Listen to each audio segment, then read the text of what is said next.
Let your soul work in harmony with the universal intelligence, as your breath does with the air.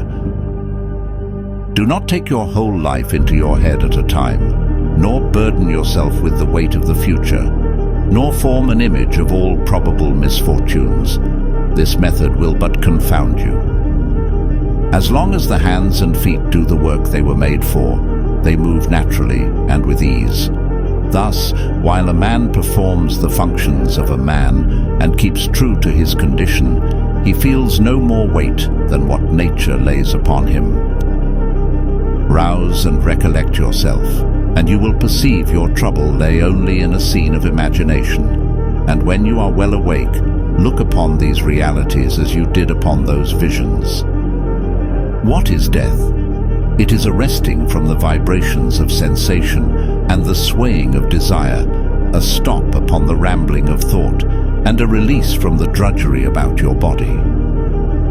If anyone can convince me of an error, I shall be very glad to change my opinion, for truth is my business, and nobody was ever yet hurt by it. Your manners will depend very much upon the quality of what you frequently think on, for the soul is as it were tinged with the color and complexion of thought. Laying nearest road to your business is the road of nature. Let it be your constant method then to be sound in word and in deed, and by this means you need not grow fatigued, you need not quarrel, flourish, and dissemble like other people. Stand firm like a rock, against which though the waves batter, yet it stands unmoved, and they fall to rest at last. How unfortunate has this accident made me, cries such an one. Time is like a rapid river and a rushing torrent of all that comes and passes. A thing is no sooner well come, but it is past, and then another is born after it, and this too will be carried away. To understand the true quality of people, you must look into their minds and examine their pursuits and aversions. Be satisfied with your business and learn to love what you were bred to, and as to the remainder of your life, be entirely resigned, and let the gods do their pleasure with your body and your soul. And when this is done, be neither slave nor tyrant to anybody. If a man affronts you, do not accept his opinion or think just as he would have you do.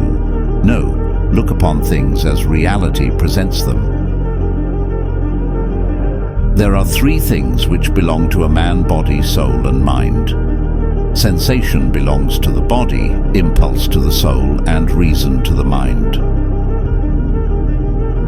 Men do not know in how many senses they can take the words to steal, to buy, to be quiet, to see what should be done, for this is not effected by eyes, but by another kind of vision. Hold in honor your opinionative faculty, for this alone is able to prevent any opinion from originating in your guiding principle that is contrary to nature or the proper constitution of a rational creature. If you examine a man that has been well disciplined and purified by philosophy, you will find nothing that is unsound, foul, or false in him. Death can never surprise his life as imperfect, so that nobody can say he goes off the stage before his part is quite played.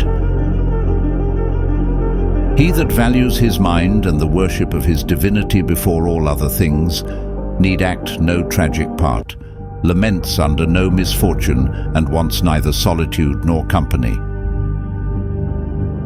Think nothing for your interest which makes you break your word, quit your modesty, hate, suspect, or curse any person, or inclines you to any practice which will not bear the light and look the world in the face.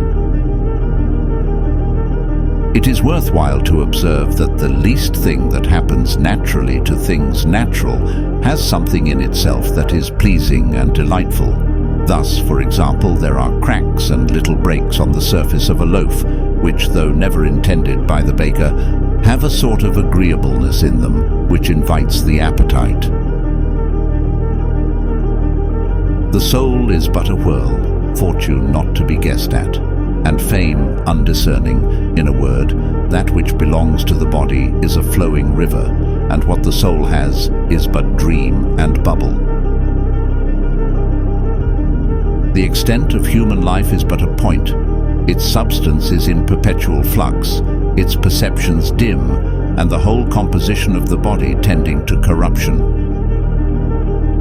Nothing can be more unhappy than the curiosity of that man that ranges everywhere and digs into the earth. Continue to dishonor yourself, my soul, neither will you have much time left to do yourself honor.